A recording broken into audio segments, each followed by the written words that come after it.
아멘. 주 예수여. 우리가 또 한 주간 동안 주님의 보호 아래 있다가 오늘 주의 말씀 앞에 다시 모였습니다. 오늘 창세기 47장 말씀을 함께 상고하고자 하는데, 옛적에 야곱 시대에 있었던 역사적인 사실이지만 이런 사실들이 오늘날 우리들에게 믿음으로 적용되어져서 우리의 신앙생활에 동일한 그 믿음의 앞길을 열어주셨던 선진들의 믿음을 우리가 뒤따라갈 수 있도록 오늘 믿음의 말씀, 구원의 말씀을 우리에게 도와해 주시길 바라고, 하나님께서 짐승들의 세상에 하나님의 생명의 씨를 어떻게 심어서 농사를 하시는지 이런 비밀의 경륜에 대해서 우리가 잘 깨달아서 우리에게 주어진 하나님의 그 사명을 잘 감당할 수 있도록 우리에게 은혜를 더하시고 삶을 주장하시고 하나님의 영광이 이르기까지 다 이끌어 주시기를 주 이름으로 기도합니다. 아멘. 아멘. 자, 오늘은 이제 창세기 47장으로 들어가는데 읽기는 19절까지 교독해.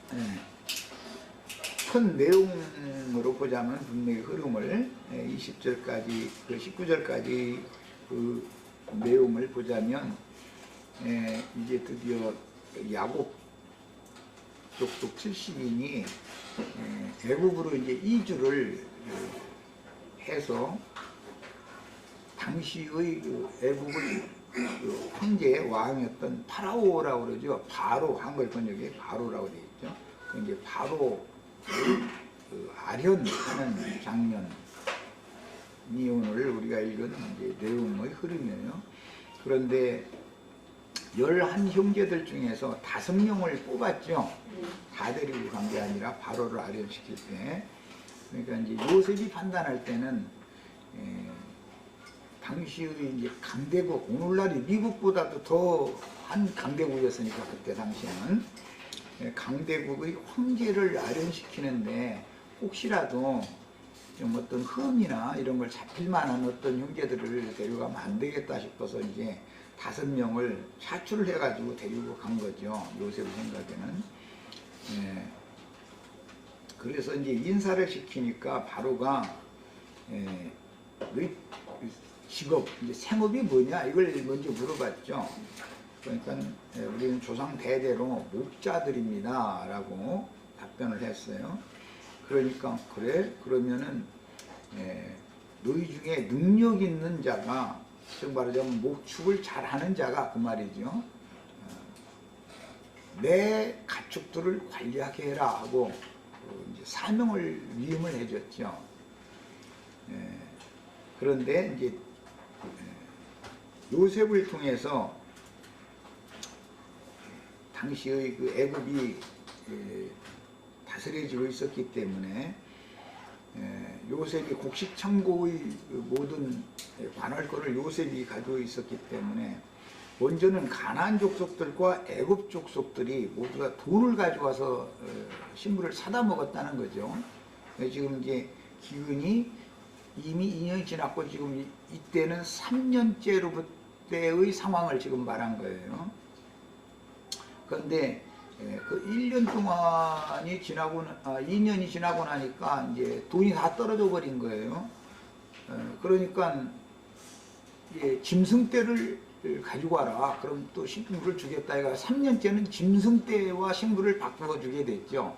2년 동안은 돈으로 바꾸어 간 거고, 3년째 되는 그 한 해는 짐승떼로 이렇게 신부를 지금 바꿔간 거예요.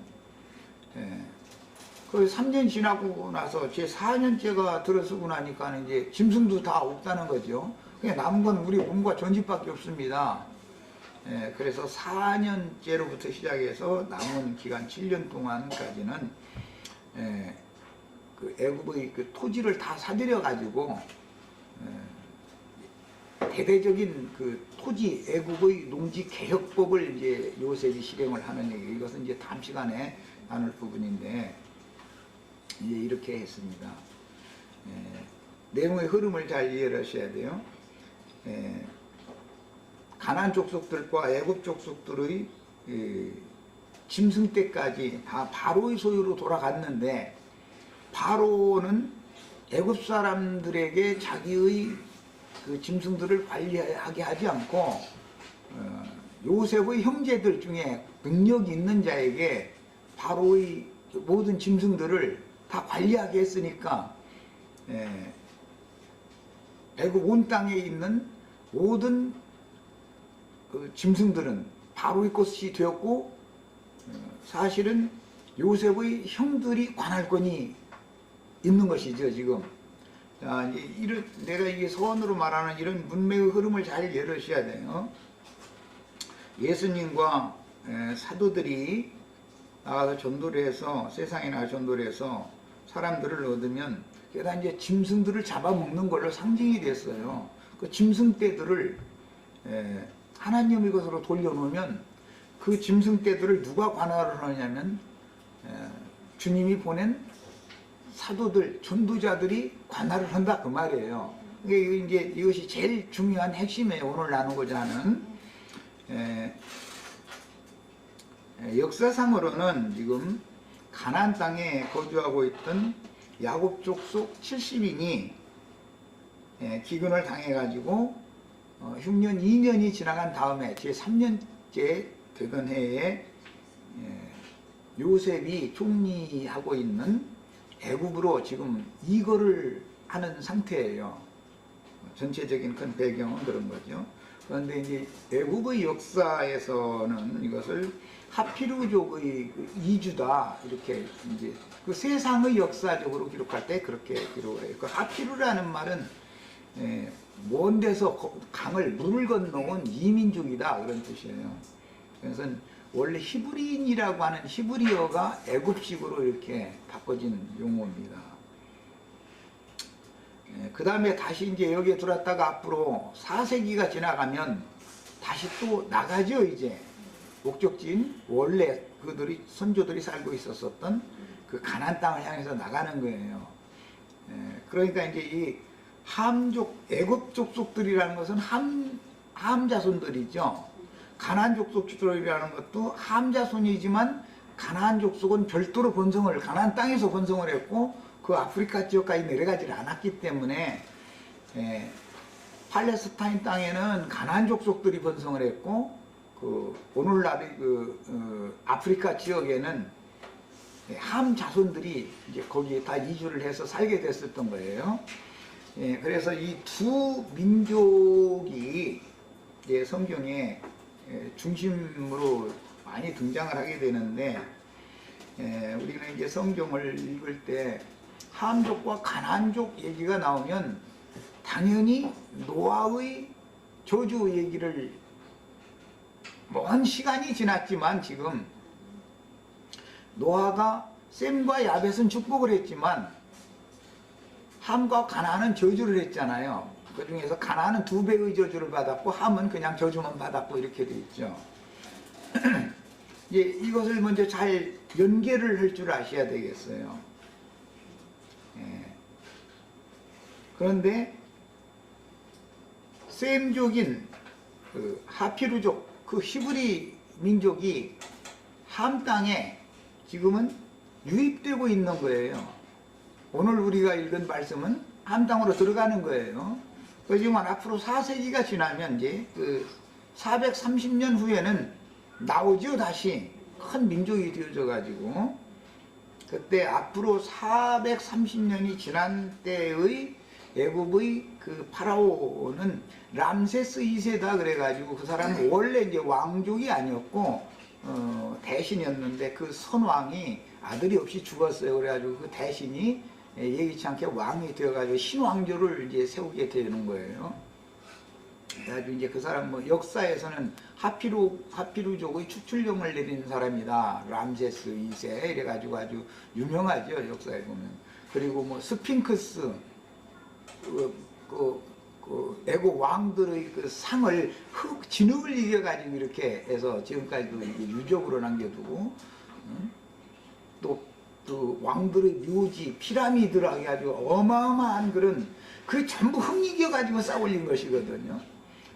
그리고 출애굽기에 보면 비돔성과 람셋이라고 하는 성을 건설을 했다는 거잖아요. 그런데 그런 일에 사용이 된 것이 전부 흙을 이겨가지고 했기 때문에 토기 문명이 발달했고, 그래서 히브리인들을 종으로 부려먹느라고 흙이기와 막 벽돌 굽기와 이런 걸 흙벽돌이죠, 그런 게.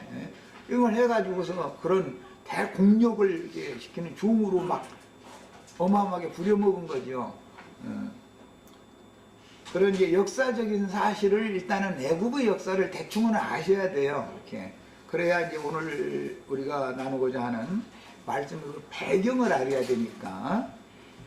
지금 이렇게 애굽으로 히브리 민족이 애굽으로 유입이 됐다가 앞으로 430년이 지나면 다시 나가는 거예요. 이제 그 400년 동안까지의 애굽의 기본적인 역사적인 배경을 내가 지금 잠깐 설명을 한 거예요. 그런데 애굽 족속은 함족이고 가나안 족속은 함의 아들이지만 가나안 족속이 번성을 했다. 출애굽을 하게 되는, 지금부터 430년 이후에 출애굽을 하게 되면 애굽이 망하죠. 그럼 왜 그러죠? 함에게 노아가 저주를 선고한 것이 그렇게 역사상에 실현된단 말이에요. 하나님의 말씀은 그냥 그 하나님의 선지자들이 뭔가를 선고하면은 그대로 이루어지는 거예요. 그럼 가나안 족속도 앞으로 이 이스라엘 민족이 강성해져 가지고 가나안을 멸망시켜 버리죠. 가나안을. 그러니까 가나안은 또 저주를 노아에게 받았으니까 예언이 이렇게 이루어지는 거예요. 함도 망하고 가나안도 망하는 거예요. 이게 다 상징이다. 그래서 갑절의 저주를 받은 것은 세속화된 기독교계를 말하는 거고, 그냥 저주를 받은 것은 아담 세계 사람들. 우리가 다 함족은 상징이, 우리가 다 껌둥이들이죠. 죄인이었었죠, 다. 그러니까 세상 죄인들도 망하고, 가라지 무리들이 섞인 큰 음력교계, 세상교계, 이것은 이제 가나안 족속, 가나안 7족속 그러는데 7교회가 변질되는 경우, 그것도 또 갑절로 망하게 돼 있다, 그 말이에요. 이것이 이제 오늘 우리가 나누고자 하는 말씀을 이해하는 기본 틀을 내가 지금 말씀을 드린 거예요. 자, 이런 그 기본 개념을 가지고 오늘 말씀으로 들어가는데, 그 사이에 애굽에 내려갔을 때 바로에게 형제들 중에서 5을 택해가지고 인사를 시켰더니, 바로가 인사를 듣고 나서 직업을 물어보니까 우리 조상 대대로 우리는 목자들이었습니다. 그렇게 되다 보니까, 그래, 그러면 나의 가축을 너의 형제들 중에서 능력 있는 자가, 즉 말하자면 목축을 잘하는 자에게 맡겨서 다 관리하게 해라 그랬는데, 실제로는 3년째 되던 해에는 애굽 온 땅에 있는 모든 가축이 바로의 소유로 돌아갔다는 거잖아요. 그게 애굽 온 땅에 있는 모든 가축이라는 것은 세상 죄인들을 상징하는 거단 말이에요. 그래서 신약성경의 사도행전 10장에 보면 사도들 보고 짐승 잡아먹으라 라고 한 것은 그런 뜻이단 말이에요. 자, 그래서 이제 우리는 다 능력자들이 되셔가지고 바로에게 돌아간 가축 관리를 잘 하시기를 바래요. 우리 특히 이제 우리 형제님들이 더 잘해야 돼. 자매님들은 이제 동역도 잘해야 되고, 전도도 잘 하셔야 되겠고, 가축 관리를 잘 하셔야 돼. 그게 교회를 세워서 교회를 관리를 잘해라, 그 말이단 말이야. 사실은 영적으로는. 자, 이제 성경이라는 건 전부 이런 당시의 역사를 기록한 것이지만 전부 어떤 영의 세계와 연계가 되어 있는 말씀이다 라는 것을 잘 깨달으셔야 되겠어요. 이제 오늘 우리는 다른 많은 것도 중요하게 다뤄야 되겠지만은, 바로의 것이 되어진 짐승들을 잘 관리하는 능력자들이 되는 축복을 받으러 오늘 오신 거예요. 오늘 세상 교회도 다 모여가지고 축복 빌어주겠죠. 그런데 이제 나도 우리 지체들에게 다 이렇게 축복을 오늘 빌어주는 시간이 오늘 아주 잘 됐어요. 아주. 우리가 제일 부자예요. 알고 보면은. 그냥 가난한 척 하시지 마세요. 하나님이 세상에 제일 부자고 하나님의 것을 일 맡아서 관리하는 사람이 제일 부자예요. 그 사람보다 더 부자가 어디가 있어? 우주 가운데. 이런 기본 성경 읽으면 이런 계시가 필요해. 이거든요. 기본 어떤 그 역사적인 배경도 알아야 되고, 이것이 영적으로 선지자들을 통해서 어떻게 예언이 됐으며, 이게 역사상에 셈족과 관계되어 히브리 민족 아브라함의 자손들과 관계되어져서 어떻게 이것이 하나님의 선지자들을 통해서 미리 말씀하신 내용이 역사상의 후대의 일이지만 이렇게 이루어지는가, 이런 걸 우리는 본단 말이야. 예. 그러니까 하나님의 말씀은 한 말씀도 땅에 떨어지는 일이 절대 없다. 인간 역사상에 반드시 역사상에 이루어진다는 걸 우리는 믿어야 되는 것이죠. 자, 이제 자료를 다 같이 들어가서 보겠습니다. 이 제목을 붙이자면 애굽의 일은 야곱 족속에 대한 말씀을 오늘 나누는 거예요. 자, 우선 6절까지 먼저 읽고 말씀에 들어갑니다. 요셉이 바로에게 가서 구하여 이르되 내 아버지와 내 형들과 그들의 양과 소와 모든 소유가 가나안 땅에서 와서 고센 땅에 있나이다 하고, 이 고센 땅이라고 하는 것은 팔레스타인 땅에서 광야를 지나서 홍해를 건너면 바로 초입에 온 게 아프리카 지역의 동북부 지역, 동북부. 네. 그때 당시는 고센 땅이라고 그랬는데 앞으로 4세기가 지나면 이것을 람세스 지역이다 그래요. 고센 지역을. 왜 그러냐면은 아까 내가 얘기한 것처럼 람세스 2세라고 하는 애국의 신 왕조가 일어나 가지고 그 사람이 대대적인 그 공력을 일으켜 가지고 정치도 물론 잘했고 이제 정복도 많이 했고 한 사람이지만 좀 유명한 사람이에요. 이제 그 인터넷상에서 람세스 2세 이렇게 한번 가지고 쳐보세요. 그러면 그 사람에 대해서 아주 수상하게 나오죠. 이제 그 람세스 2세 때까지가 430년이 걸렸죠. 400년이 걸렸죠. 그 사람이 왕으로서 60년을 했다고 그러니까 뭐 앞으로 400년이 다 지나가기도 전에 그 사람이 이제 왕이 올라가지고 정치를 하게 됐고, 그런데 지금은 고센 땅이라고 부르지만 그것을 400년 후에는 뭐라고 부른다고요? 네, 람세스라고 불러요. 그런데 그것은 자기가 개발하고 말하자면은 개척한 도시다 그 말이에요. 세상 나라에서도 어떤 정복자가 어떤 곳을 정복을 하면은 그 정복지를 정복자의 이름으로 명령을 하기 때문에 인명과 지명이 같은 경우가 성경에 상당히 많죠. 그것은 전쟁이 있었다는 것을 의미하는 거예요. 지명과 인명이 같다는 건 어떤 민족이 거기 살고 있었는데 타 민족이 거기를 쳐버린 그 군대 장관이나 그때 당시의 왕 이름으로 그 곳 이름을 바꿔버리는 거예요. 그 왕의 이름으로 또는 군대 장관의 이름으로. 그래서 지명과 인명이 같은 경우가 상당히 많아요. 성경을 읽다 보면 지명, 인명 이것을 구분하느라고 인명은 줄을 하나 그어놓고 지명은 줄을 밑줄을 둘 그어놨죠. 또 이런 것도 유심히 안 봐가지고 뭐 그런 것이 있는지 없는지, 이게 성경을 읽을 때는 이런 것도 자세히 봐가면서 읽어야 돼요. 그 표시를 해주는 거예요. 이게 사람 이름과 그 지역 지명이 같은 경우는 이 사람이 여기를 정복했다 그런 뜻이에요. 그렇게 낱낱이 설명할 수가 없으니까 이렇게 밑줄을 그어서 설명을 해준 거예요. 야, 그래서 지금은 고센 지역이다 그러지만 앞으로 모세 때가 되면, 람세스 2세 때가 모세 때니까 모세 때가 되면 거기가 람세스라는 이름으로, 우리 한글 번역은 람셋이라고 번역이 됐는데, 람세스라는 그 애굽의 왕인 파라오의 이름이에요. 자기 이름으로 이제 거기를 신도시 이런 걸 건축을 했죠. 거기 비돔 성인이 람세 성인이 출애굽기 1장에 보면 그런 성읍을 흙리기를 해가지고 흙벽돌로 그런 성읍을 다 건축하고 그렇게 하게 만들었다는 거잖아요. 그러니까 뭐 히브리인들이 앞으로 400년 지나면 죽어나는 거죠. 그것은 삼신할머니가 얼른 나가라고 뱃속에서 쫓아내느라고 그러는 거예요, 사실은. 예. 자, 이제 이런 기본 그 개념을 가지고 자료 말씀으로 들어갑니다.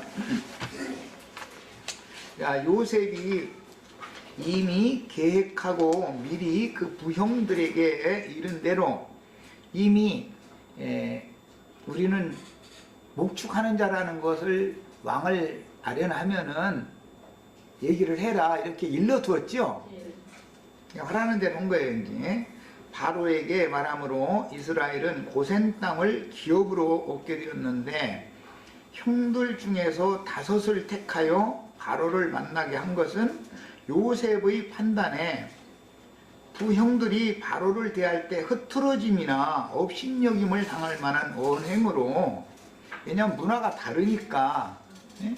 팔레스타인에서 살아오던 이 히브리 민족의 그 문화가 애굽 사람들이 문화가 다르니까 뭔가 혹시라도 이제 실수를 하지 않게 하기 위해서 주의도 주고 뭐 이게 다 해가지고 데려갔을 거 아니겠어요? 그냥 오늘 왕 만나러 갑시다 이러고 그냥 데려간 건 아니죠. 당연히 이렇게 조심성이 했다는 말이죠. 그 다음에 유대인들은 언제나 이제 왜 5을 그럼을 택했는가? 다 데리고 가지 않고 왜 뽑아서 데리고 갔을까? 이제 이걸 생각해 봐야 된단 말이야. 요셉이 생각할 때 뭔 말을 황제가 물어보면은 말을 지망지망 함부로 할 만한 사람이면 데려가면 안 되죠. 요셉의 뜻대로 안 될 수가 있으니까.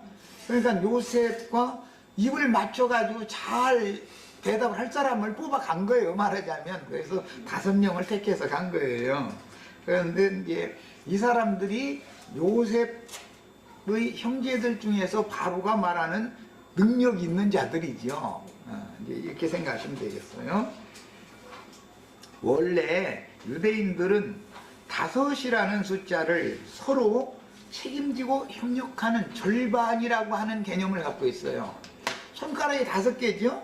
양쪽이죠? 합치면 만수 열이 되지만 따로 떨어지면 5이잖아요. 그러니까 이건 절반인 거예요. 발가락도 그렇죠. 다 그런 개념을 가지고 있어. 히브리인들은 5라는 숫자를. 그래서 유대인들의 수는 5잖아요. 5,000명을 먹였다. 뭐 이런 전부. 유대인들은 우리는 하나님과 우리가 연합을 해야 완전하게 된다라는 것을 개념상으로 그들은 이미 신앙이 그런 사람들이었단 말이에요. 그래서 자신들은 이스라엘 민족이 아무리 수가 많아도 절반밖에 안 되는 거예요. 나머지 절반은 그리스도와 연합해서 이거 채워야 되는 거예요. 그들의 개념이 그랬어요. 남편과 아내라고 하는 개념을 그들은 5라는 수로 인식하고 있었다 그 말이에요. 남편과 아내가 연합을 해야 완전하게 되는 것이죠. 언제나 그것은 사람이 그 부모를 떠나서 아내와 합하여 한 몸을 이룰지니라 하는 데서부터 히브리인들의 신앙관념이 그거예요. 이 5명을 택한데도 그런 게 다 히브리인들의 정신이 거기에 감춰져 있는 거예요. 자, 그 다음에 바로를 만나는 일은 요셉의 의도대로 이제 매우 호의적이고 좋은 만남이 됐죠. 바로는 목축을 업으로 삼고 사는 이방 민족인 이스라엘의 아들들 중에서 짐승을 다루기에 능한 자로 자기의 짐승을 맡겨서 관리하도록 기르도록 추가로 당부하므로 바로의 왕국에 안전하게 거할 수 있는 자격을 부여받게 됩니다. 이것은 우리가 미국으로 이민을 간다고 해가지고 바로 영주권을 받는 게 아니죠. 거기서 오래 살아가지고 미국의 문화와 뭐 그 미국의 그 국가와 미국 국기의 모양 뭐 별이 몇 개냐 이런 거 물어보고 뭐 그런다더만 그 미국 국가 불러보라고 그러고 뭐 이런다고 그래요. 그런데 우리가 뭐 미국 국가 우리 같은 사람 부를 줄 모르잖아. 그러면 국가 부르라고 엉뚱한 소리 하고 동해물과나 자꾸 앉았으면 안 된다고 당신 동해물과 나라로 가라고 그러겠지. 그런데 여기서는 지금 통과가 된 거예요. 왕한테 직접. 그래가지고 이제 영주권을 얻는 얘기죠. 말하자면. 그 다음에 이제 7절에서 12절 또 읽고 시작합니다. 요셉이 자기 아버지 야곱을 인도하여 바로 앞에 서게 하니 야곱이 바로에게 축복하매 바로가 야곱에게 묻되 네 나이가 얼마냐? 야곱이 바로에게 아뢰되 내 나그네 길의 세월이 130년이니이다. 내 나이가 얼마 못 되니 우리 조상의 나그네 길의 연조에 미치지 못하나 험악한 세월을 보내었나이다 하고 야곱이 바로에게 축복하고 그 앞에서 나오니라. 요셉이 바로의 명령대로 그의 아버지와 그의 형들에게 거주할 곳을 주되 애굽의 좋은 땅 람셋을 그들에게 주어 소유로 삼게 하고 또 그의 아버지와 그의 형들과 그의 아버지의 온 집에 그 식구를 따라 먹을 것을 주어 공양하였더라. 이 창세기는 모세가 기록을 한 거기 때문에 원래 이름은 고센이었는데 모세 시대에는 람셋으로 바꿔졌기 때문에 이렇게 고센 땅에 거하는 그 이스라엘 민족의 거주지를 람셋이라고 또 일부러 밝히고 있는 거예요. 그래서 내가 이제 이게 400년이라고 하는 역사 기간이 지금 이렇게 오가 하고 있다는 걸 알 수가 있죠. 뭔 얘기를 내가 이제 아시겠죠? 네. 네. 자, 바로가 먼저 요셉의 형들을 바로에게 아련을 시켰을 때 물어본 것은 너희 직업이 뭐냐라는 걸 물어봤고, 그 다음에는 아버지를 모시고 바로를 독대를 시킨 거죠. 이제 단둘이만 이렇게 만날 수 있도록 이제 자리를 마련을 해드렸더니 아버지가 바로한테 인사를 하고 뭔 소리를 바로의 말을 이렇게 들어야 되는데 그게 아니고 대뜸 가서 축복을 하는 거예요. 아니 어마어마한 왕의 왕자에 앉아 있는 사람한테 가서 인사시켰으면 나 얻어먹으러 왔습니다. 잘 봐주세요. 이래야 되는데 그게 아니고 꼬부랑 할아버지를 했을 텐데 할아버지가 뭐 몸이 떨리고 그러면서 왔을 거 아니겠어요? 왕 앞에 가더니 그냥 축복 기도를 해버리는 거예요. 대뜸. 그러니까 왕이 얼마나 당황했겠어요. 이런 일은 처음 당해보는 거예요.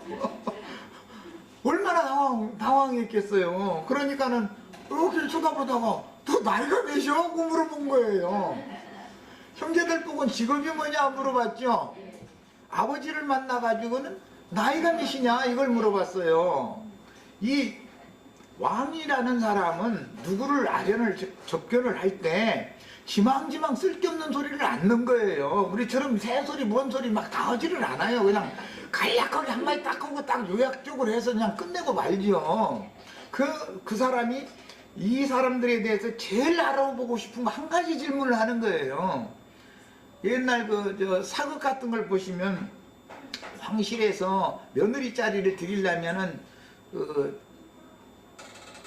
저 처녀들 시집 못 가게 딱 만들죠. 그 해 동안에는. 그리고는 이제 그 관찰사 막 이런 사람들 전부 다 해서 제일 이쁘고 제일 건강하고 가문도 좋고 한 사람 의무적으로 뽑아 올리게 만들어 가지고 황후의 게 시어머니 될 뿐 이게 이제 중심이 되고 나머지 국내에 있는 그 여인들이 쭉 앉아가지고 이렇게 선을 보는데 그 선을 볼 때 여러 가지를 물어보지를 않죠. 이미 자료를 해서 올려놓은 거 있으니까 이렇게 읽어보고 얼굴 한번 쳐다보고 가장 핵심적인 한마디 딱 물어보지. 한 사람 뭐 이것저것 물어봤다 하면 그런 거 수많은 사람 선을 언제 다 봐 그거. 그렇게 하는 거예요. 그런데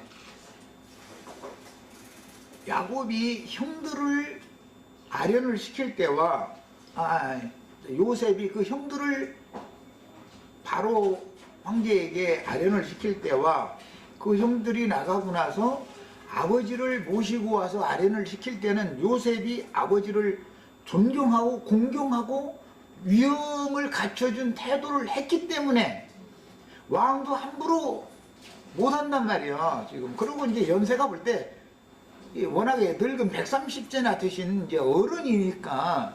그런데 그 황제의 입장에서는 요셉의 아버지라는 어떤 그 늙은 양반이 지금 이렇게 우리나라 얻어먹으러 왔으니까 그냥 뭐 인사하러 왔는가 보다 이렇게 생각했더니 인사를 시키니까 대뜸 가서 축복 기도를 하니까 너무 황당하지요. 그 왕의 입장에서 보면은 지금까지 왕 앞에서 그런 사람을 만나보지는 않았을 거 아니에요. 만약에 평상시 같은 그런 사람이 있으면 죽이지 그거. 왕의 권위 위험을 말이요 무시했다 이렇게 생각하죠. 그런데 요셉의 아버지니까 참 대우를 해준 입장이잖아요. 그래서 130년의 세월에 대해서 얘기를 이렇게 쭉 하니까 그 왕이 그 축복의 말을 해주는데 또 복 빌어주는데 나쁠 기분이 좋지 뭐 나쁠 사람 없고 가서 그 저주하는 말 한 게 아니라 복을 빌어준다는데 그러니까 이제 축복을 왕이 받은 거예요. 오늘 이제 중심 주제가 이건데 그러면 세상 나라에서도 보면 영국이 왕제도를 하지요. 아무리 훌륭한 여왕이고 뭐 찰스 황태자가 왕으로 올라앉고 그럴 때 전부 다 저희끼리 그냥 하는 게 아니에요. 캔터베리 성당의 대주교가 축복 기도를 해서 안수를 해줘야 왕이 되는 거예요. 그러니까 지금 로마교 시대에는 유럽에 있는 야벳 족속들이 이제 저 위쪽에서 그냥 뭐 시원찮게 이렇게 목축어부에 가면서 이러면서 살다가 나라를 이루는 그 지음에 대해서는 민족의 대이동을 해가지고 자리를 잡았어요. 방언에 따라서. 그래서 뭐 프랑스니 이탈리아니 뭐 도이치니 뭐 슬로바키아니 이렇게 나라들이 이제 그 언어에 따라서 나눠졌죠. 그런데 그건 세속의 왕들이 있을 거 아니겠어요. 야벳 족속의 그 왕들은 로마의 교황이 인정을 해줘야 되는 거예요. 그러니까 세속의 왕들보다 로마의 교황의 권위가 더 높은 거지요. 그 사람이 인정 안 해주면 왕이 못 되는 거예요. 말하자면 이런 식을 생각을 해보시면 돼요. 그러니까 지금 애굽이라는 나라를 실제로 다스리기는 현재 이 파라오가 다스리고 있지만 그 위에 누가 있느냐 하면은 하나님이 계시다 이거란 말이에요. 이것을 지금 말하고자 하는 거예요. 성경이라는 것은 이게 하나님의 대리자인 그때 당시는 이제 대제사장권을 가진 야곱이 축복을 하는 거예요. 인제사 정식 왕이 되는 거예요. 사실은 왕으로 하나님 인정해 준 왕이니까.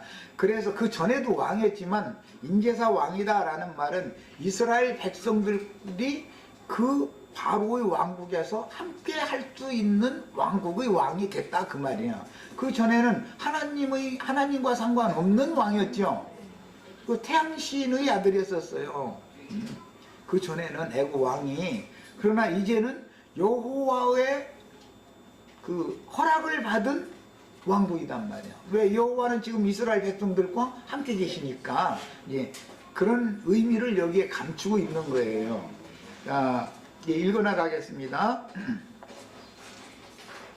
이미 앞에서 언급한 바와 같이 완성된 한 신앙인의 장중함과 온전함이 가장 잘 나타나는 말씀인데, 요셉은 애굽에 내려온 형제들 중에서 5 형들을 먼저 바로에게 인사를 시켰고 그 후에 부친을 정중하게 바로를 독대하게 하였을 때, 당시 세상의 절대군주였던 바로 앞에 섰을 때 이스라엘은 영적 권위로 바로를 축복을 했어요.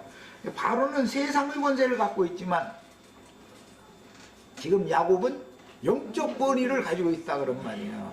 그래서 사실은 하늘과 땅의 모든 하늘의 권세만 있는 게 아니고 사실은 땅까지도 야곱이 뭐라고 만약에 애굽왕 바로를 저주를 했다 그러면 애굽은 망하는 거예요. 땅의 일도 망하는 거예요. 사실은 알고 보면 야곱이 하늘과 땅의 모든 권세를 지금 다 가지고 있는 거예요. 하늘과 땅의 그 절대 지배자인 여호와 하나님의 대리자로 지금 바로를 만나서 축복을 한 거란 말이에요. 그러니까 지금부터 400년 동안은 애굽이 잘 되겠죠. 축복받았으니까. 그런데 요셉을 모르는 한 왕이 400년 후에 이제 나타난단 말이에요.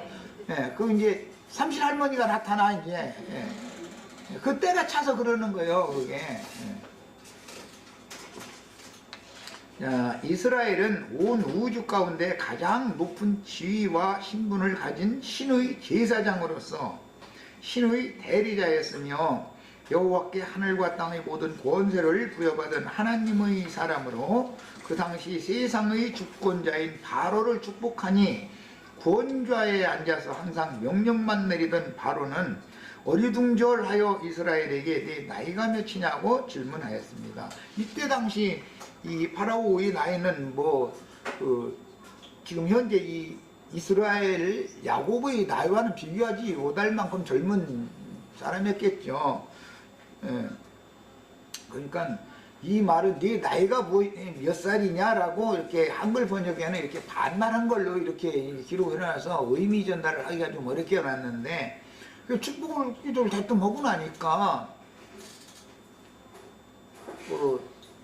요셉의 아버님이시냐고 지금 노령하신 것 같은데 연세는 얼마나 되셨느냐고 이렇게 정면하게 왕인데 함부로 여기 한글에 번역해 놓은 것처럼 이렇게 말을 한 거 왕도 아니지. 점잖하게 이제 물어봤죠.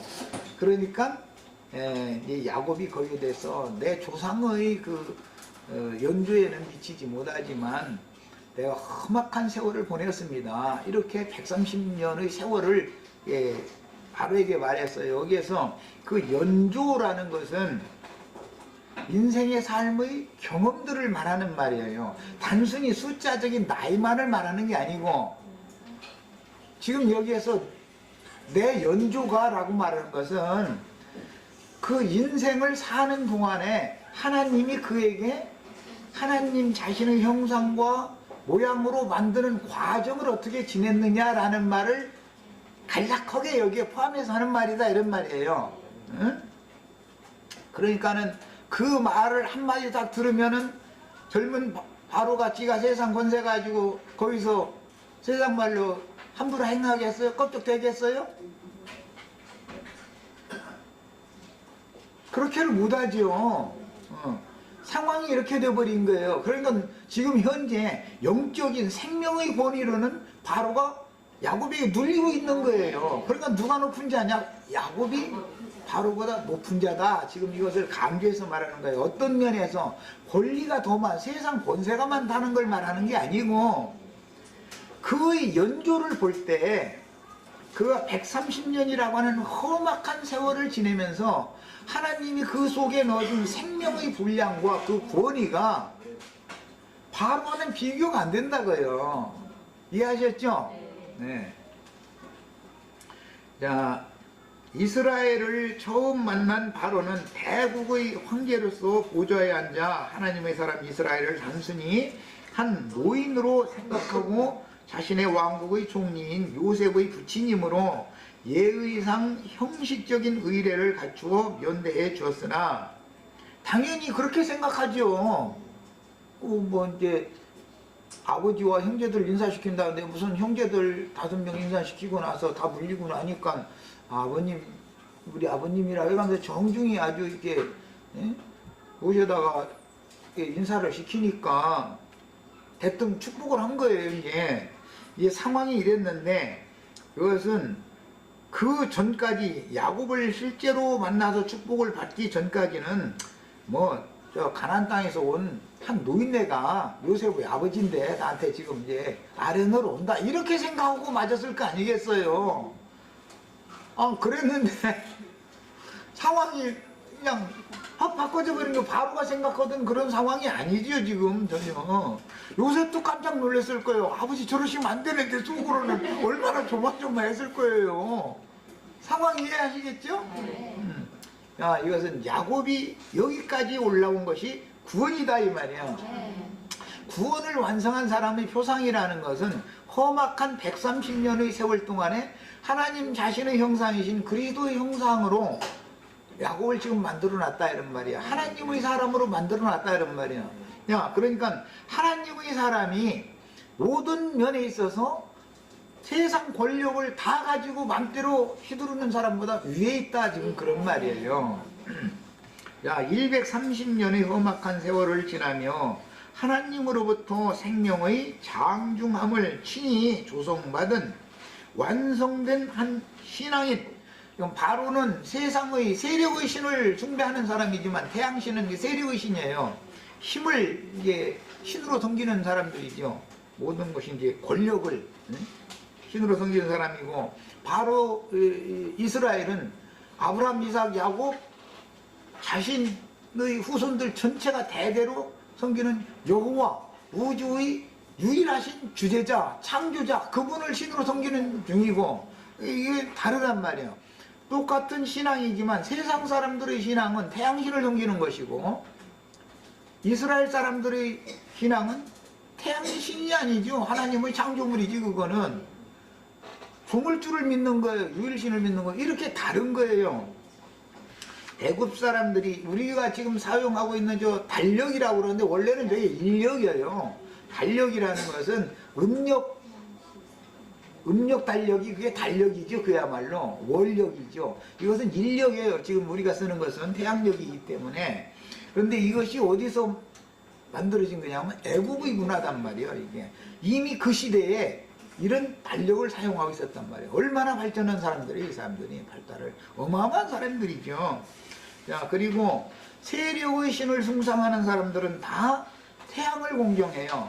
징기스칸, 일본의 황제라고 하는, 나는 황제라고 생각하면 일본 놈이라고 막 자꾸 했었는데 그 사람들 들으면 또 국교 문제가 보여질까 하면서인데 그 놈들의 또 이러네. 그자들의 그 국기라고 하는 것이 태양 그려놨잖아요. 그래가지고 이제 미국한테 진다면은 그 태양 이글거리는 거 그걸 제거시키게 만들었지. 원래는 그 해 그 중심부만 있는 게 아니고 이글거리는 태양이 주위에 있었어요. 2차 대전 때까지는. 그런데 미국이 승전을 딱 하고 나서는 너희 국기 말이에요. 모양 이것도 바꿔라 말이에요. 태양 모양을 반만 축소시켜가지고 동그라미 모양이고 빨갛게 그냥 그렇게 만드는 거예요. 그래서 지금 다시 그거 막 그 군국주의를 하려고 막 거기다 그 저 해 이렇게 막 하려고 그 사람들은 아주 애쓰거든. 그런데 유엔에서 그건 안 된다고 막 허락 안 해준다 이래가지고 이런 것처럼 모든 세상 민족들은 해를 그 힘의 원천으로 보고 그 세력의 신을 섬기는, 이제 다니엘서에 보면 세력의 신을 숭상한다 이렇게 했는데 이제 그 대표자가 바알신이죠. 바알. 그래가지고 뭐 막 힘센 뭐 이거 그런 상도 만들어 놓고 이제 그 히랍 신 중에 이런 것을 그들의 정신세계당, 세상 사람들은 알든 모르든 그렇게 정신세계가 조성되어져 있죠. 그래가지고 남자를 대표하는 것은 해로, 여자를 대표하는 건 달로 이렇게 해가지고 이것이 셈족의 또 문화에 있었어요. 가나안 족속들이 그걸 섬겨요. 그래서 애국은 태양신을 숭배했고 가나안 족속들은 달신과 별들을 신으로 숭배했었어요. 첫 시간 여기까지 해서 마칩니다.